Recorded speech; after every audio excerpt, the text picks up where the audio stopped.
ছিল তাই না? পাতাগুলো এই দেখ সব পাতাগুলো খেয়ে ফেলেছে। কে খেয়েছে বলতো? এই দেখ ক্যাটারপিলার, ইয়েস ক্যাটারপিলার।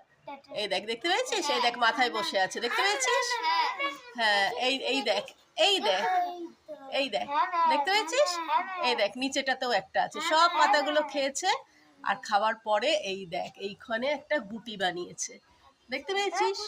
এই দেখ এটা গুটি বানিয়েছে। আরো একটা গুটি দেখাচ্ছি, এই দেখ দাঁড়া, এই দেখ দেখতে পেয়েছিস? এই দেখ দেখতে পাচ্ছিস এখানে ফোনে? এই যে একটা গুটি বানিয়েছে, এই গুটিটাই কি হবে বলতো? 2-4 দিন পরে গুটিটা কেটে এ বেরিয়ে যাবে। কি হয়ে বেরোবে? প্রজাপতি হয়ে বেরোবে। ঠিক আছে? হ্যাঁ একদমই ঠিক। তোদের জন্য আমি দুটো ওখানে ক্যাটারপিলার নিয়ে গিয়ে রেখেছি, দেখবো কিভাবে এরা বেরোয়। ঠিক আছে? আছে দেখাবো, দেখতে পাচ্ছিস?